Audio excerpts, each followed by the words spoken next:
With Air Gesture on the Galaxy S4, you can change images or change tracks, but you can also move icons from one page to the other page. So just tap and hold and wave your hand, and that's it. There you go. You can just release it right there. So, for example, if you're changing songs and you're playing a track, you can also do the same on your lock screen. So you don't have to unlock your screen every time. So just press unlock and wave your hand, and the track changes. It's really simple and very quick, saves you a lot of time. Now to enable this, you need to go to settings. So let's go to settings, go to my device, and then motion and gestures. Then you go to Air Gesture and go to Air Browse. That's right, Air Browse. And then at the bottom, right beneath music player, you will see music on lock screen. There you go. So just have that enabled and you're good to go. watchOn, a TV remote application in the Galaxy S4, helps you change channels, increase volume, and so on for almost all TV manufacturers out there. The best part is you can actually have one of these configured onto your lock screen. So go into widgets and add the watchOn widget. Now every time you unlock your screen, you're going to have this available to you at any time, so you don't have to go inside. The next tip is on the camera, which ships with a default setting of 9.6 megapixels instead of 13 megapixels. Now, if you go to 13, you can actually have higher detailed images, but it's not going to be as wide. As you can see, it's smaller. Now, if you go to 16:9, you can take wide shots and even video recording comes out great. Although the Galaxy S4 is quite fast and really good at performance, but you can still make it faster. For that, you need to unlock developer mode. So go into About Device and tap 7 times on Build Number. So just tap 7 times and you would unlock developer mode. Now, once you do that, hit back and you'll see a developer mode option. So developer options right there. Tap into developer options and scroll down to drawing.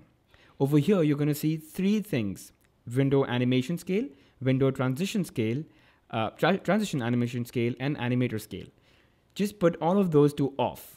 Once you do that, you certainly have those animations off, but it's going to be a lot faster.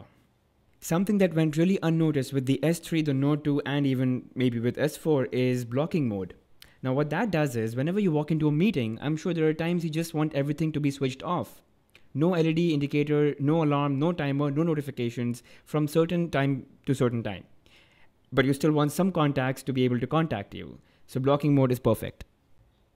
Let's say I want to call it test. So T-E-S-T, right? So 8 is T, 3 is E, S is 7, and T is 8 again. So basically just follow the T9 dictionary that we had when we were really young, and it'll correspond to those phone numbers.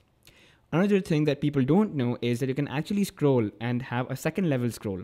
So, if I have someone with the name KA or KK, I just have to scroll left and it starts appearing. Oh, and just for information, you can actually air view speed dial. So just hover over the speed dial number and you can actually see what contact is available. To enable that, go into My Device and Settings, go to Air View, and then go into Speed Dial Preview. Make sure that's enabled and you're all set. You can go to the dialer, click on Menu, Call Settings, and then go to Answering and Ending Calls. You can actually configure your volume keys and the power and lock key to accept or reject calls. It makes it really fast. Voice commands went really unnoticed in the S3 and the Note 2. In the S4, just open the camera application, go into Voice Controls, enable it, and make sure it's checked for camera. Now with this, you can just say things like capture or cheese or smile, and the camera would take pictures. It's extremely beneficial under 2 situations. A, when you don't want to actually click and shake the camera while taking a picture because it just turns out hazy.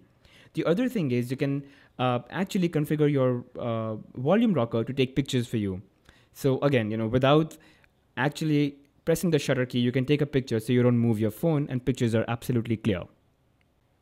By the way, if you ever plan to connect your phone to a television via HDMI cable to watch a movie, make sure surround sound is enabled. So go into Settings, Accessories, and HDMI audio output. Check sound. It's really going to be cool. Whenever kept on a flat, stable surface, the S4 would reveal information like missed calls, SMSs, and battery level whenever you hover your hand on top of the proximity sensor. So just go into Settings to enable that. You go into My Device, go into Motions and Gestures, then Air Gesture, and make sure quick glance is activated right there. So, and you can actually decide what all information you need to see. So that's really it about the Galaxy S4 tips and tricks. Hope you like the video. Do subscribe.